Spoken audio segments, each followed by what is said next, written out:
በዓለማችን ላይ እጅግ ውድ የሆነው ምግብ ምን እንደሆነ ጠይቀው ያውቃሉ?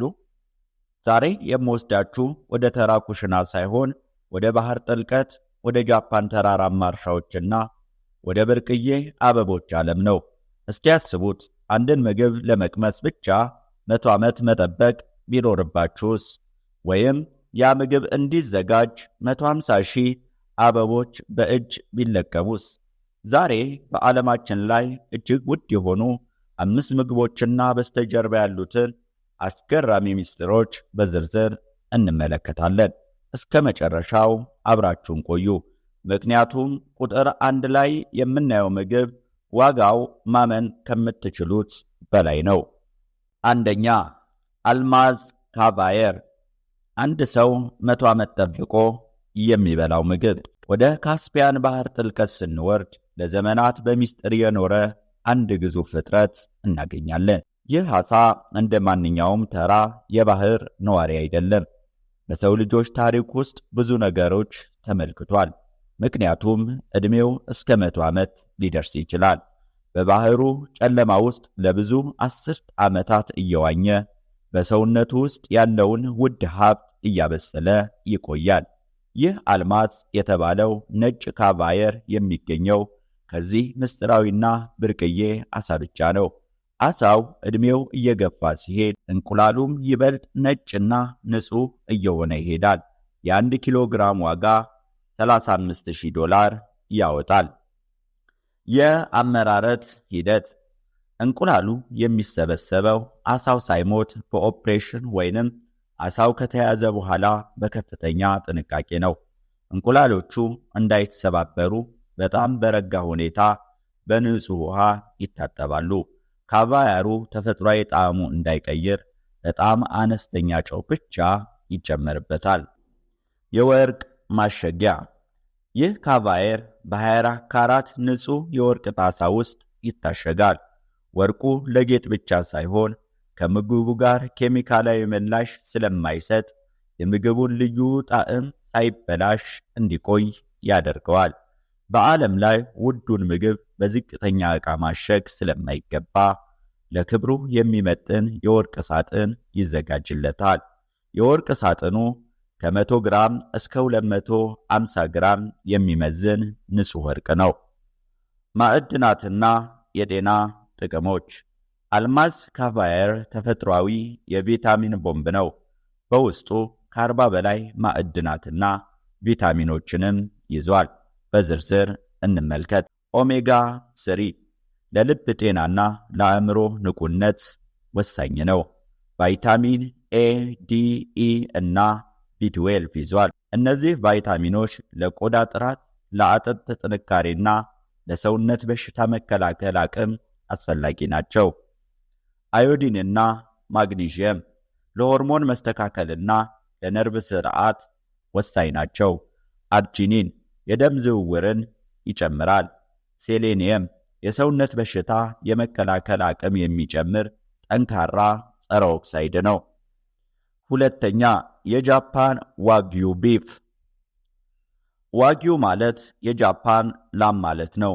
ይህ ስጋ በዓለም ላይ ካሉ የስጋ አይነቶች ሁሉ ውዱ ስጋ ነው። ስለ ዋጊዩ ቢፍ ስናወራ ብዙ ሰው የሚገርመው የላሞቹ አኗኗር ነው። እነዚህ ላሞች ንጹህ አየር ባለበት ተራራማ ቦታ እየኖሩ በሰላማዊ ሙዚቃ እየተዝናኑ ማሳጅ እየተደረገላቸውና አልፎ አልፎም ቢራ እየጠጡ ነው የሚያድጉት። ይህ እንክብካቤ ስጋ ውስጥ ኦሊክ አሲድ የተባለ ለልብ ጤንነት እጅግ ጠቃሚ የሆነ ስብ እንዲፈጠር ያደርጋል።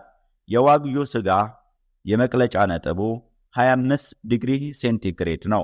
ስለዚህ ዋጊዩ ቢፍ ሲበላ እንደ ቅቤ በአፍ ውስጥ የሚቀልጠውና ለጤናም ተመራጭ የሚሆነው በዚህ ልዩ እንክብካቤ ምክንያት ነው። ደረጃ። ጃፓን ለዚህ ስጋ በጣም ጥብቅ የሆነ የደረጃ መቆጣጠሪያ አላት። A5 ደረጃ። ይህ ከፍተኛው የጥራት ደረጃ ነው። ኤ የሚለው የሚወጣውን የስጋ መጠን ሲያመለክት፣ 5 ቁጥር ደግሞ የማርብሊንግ ጥራቱን፣ ቀለሙንና ጥንካሬውን ያሳያል። እያንዳንዱ ላም የራሱ የሆነ 10 አሃዝ ያለው መታወቂያና የጣት አሻራ አላቸው። በዚህ መታወቂያ የላሟን አባት፣ እናት፣ የት እንደተወለደችና ምን እንደበላች ማወቅም ይቻላል። ማዕድናትና የጤና ጥቅሞች። ብዙ ሰው ስብ ስለሆነ ለጤና መጥፎ ይመስለዋል፣ ግን እውነታው ተቃራኒ ነው። ኦሜጋ 3 እና ኦሜጋ 6 በብዛት ይዟል። ሞኖ አንሳቹሬትድ ፋት፣ ይህ ስብ በደም ውስጥ ያለውን መጥፎ ኮሌስትሮል የመቀነስ አቅም አለው።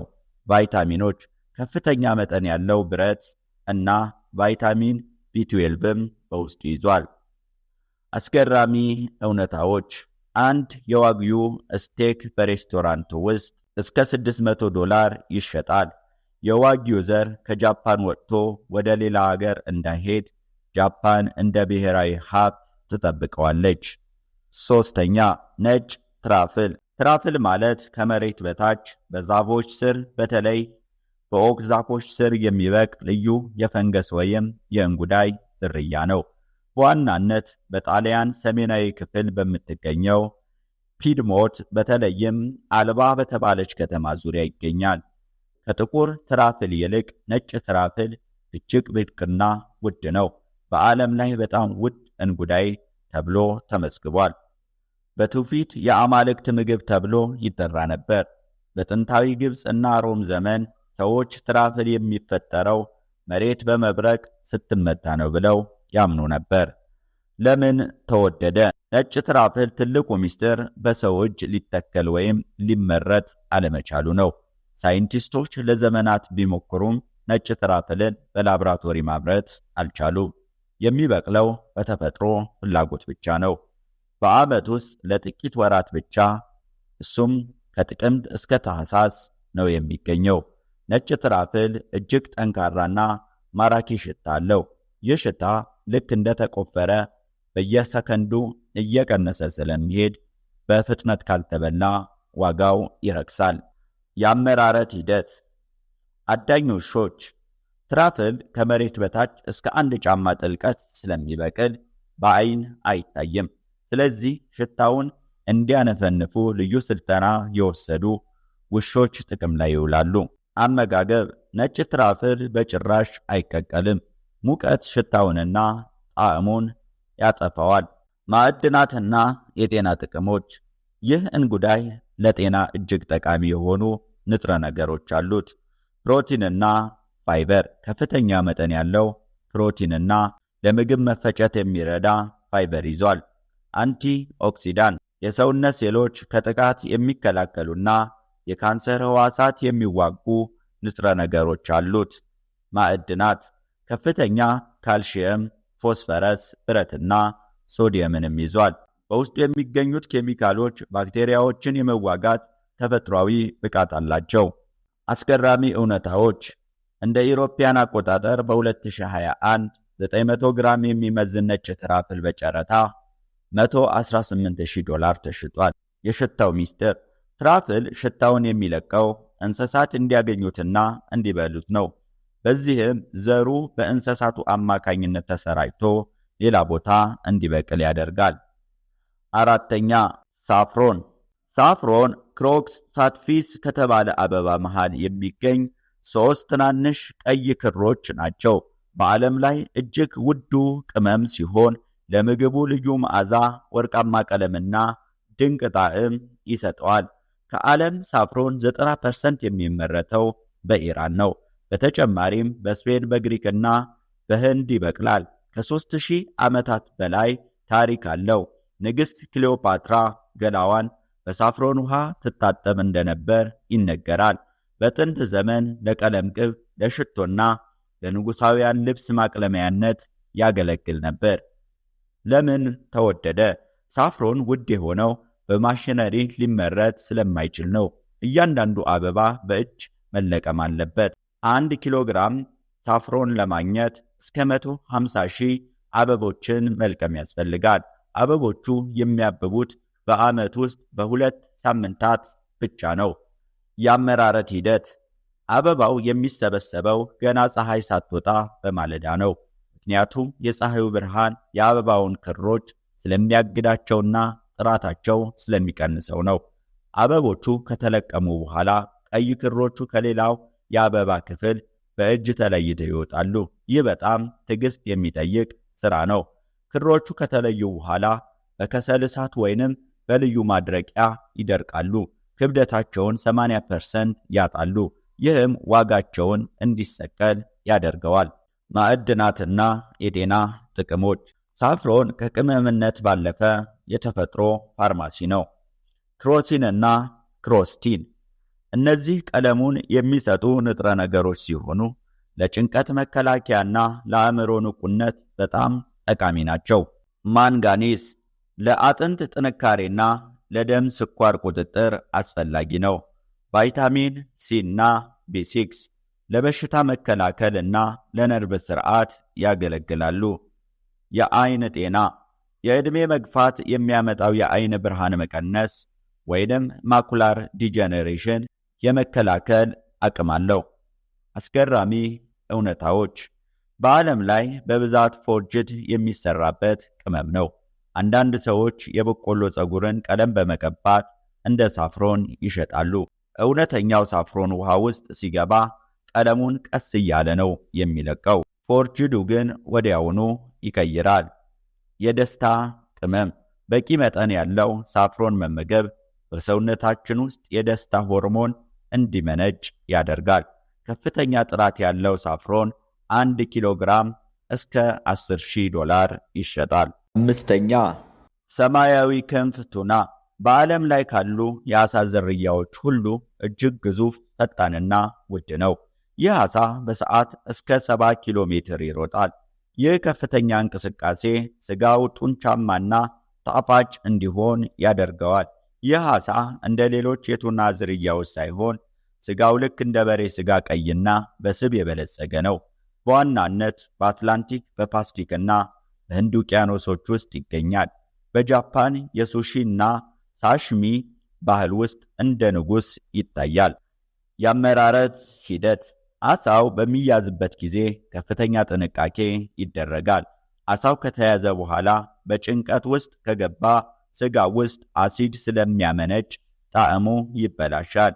ስለዚህ ኢኬጅሚ በሚባል የጃፓን ጥበብ ወዲያውኑ ነርቡ ተቆርጦ ስጋው እንዳይበላሽ ይደረጋል።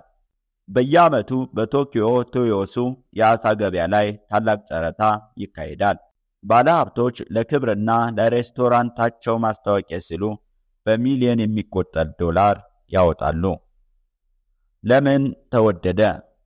ዓሣው በብዛት በመታደኑ ምክንያት ቁጥሩ እየቀነሰ መጥቷል። ይህ የኦትሮ ክፍል አፍ ውስጥ ሲገባ ልክ እንደ ቅቤ ይቀልጣል። ምንም አይነት የዓሣ ሽታ የለውም። ማዕድናትና የጤና ጥቅሞች ይህ ዓሣ ለሰውነታችን እጅግ አስፈላጊ የሆኑ ንጥረ ነገሮች ማከማቻ ነው። ኦሜጋ 3 ፋቲ አሲድ በዓለም ላይ ካሉ ምግቦች ሁሉ በከፍተኛ መጠን ኦሜጋ 3 ከሚይዙት አንዱ ነው። ይህም ለልብ ጤናና ለደም ስሮች ጥንካሬ ይረዳል። ሴሌኒየም በውስጡ የሚገኘው ሴሊኖን የተባለ ንጥረ ነገር በዓለም ላይ በቱና ውስጥ ብቻ የሚገኝ ሲሆን ሴሎችን ከእርጅና ይጠብቃል። ቫይታሚን ቢ12 እና ፖታሺየም ለደም ግፊት መስተካከልና ለነርቭ ስርዓት ወሳኝ ናቸው። ከፍተኛ ፕሮቲን ለጡንቻ ግንባታና ለሰውነት ጥሩ ጥንካሬ ይሰጣል። ቫይታሚን ቢ12 እና ፖታሺየም ለደም ግፊት መስተካከልና ለነርቭ ስርዓት ወሳኝ ናቸው። ከፍተኛ ፕሮቲን ለጡንቻ ግንባታና ለሰውነት ጥንካሬ አስገራሚ ነው። አስገራሚ እውነታዎች እንደ ኢሮፒያን አቆጣጠር በ2019 278 ኪሎ ግራም የሚመዝን ቱና በ3.1 ሚሊዮን $1 ተሽጧል። ይህ ማለት የ1 ኪሎ ዋጋ እስከ $11,000 ይደርሳል ማለት ነው። እነዚህ ዓሣዎች ለመተንፈስ ሲሉ ሳያቆሙ መዋኘት አለባቸው። ከቆሙ ኦክስጅን ስለማያገኙ ይታፈናሉ። እስከ 3 ሜትር ሊረዝሙና እስከ 600 ኪሎ ግራም ሊመዝኑ ይችላሉ። እንግዲህ ተመልካቾቻችን ከአልማዝ ካቫየር እስከ ብሉፊን ቱና ድረስ ያየናቸው 5 ምግቦች በዓለም ላይ እጅግ ውድ የሆኑና ብርቅዬ የሚባሉ ናቸው። እነዚህ ምግቦች ውድ የሆኑት ስለሚጥሙ ብቻ ሳይሆን እነሱን ለማግኘት የሚከፈለው መስዋዕትነትና በውስጣቸው የያዙት የተፈጥሮ ማዕድናት ለጤና ያላቸው ጥቅም እጅግ ከፍተኛ በመሆኑ ነው። እናንተ ሚሊዮኔር ብትሆኑ ከነዚህ 5 ምግቦች ውስጥ የትኛውን ለመቅመስ ትመርጣላችሁ? ምርጫችሁ በኮሜንት ላይ አስቀምጡልኝ። ቪዲዮው ከተመቻችሁ ላይክ፣ ሼር፣ ሰብስክራይብ ማድረጋችሁን እንዳትረሱ። በቀጣይ ቪዲዮ እስከምንገናኝ ቸር ቆዩ።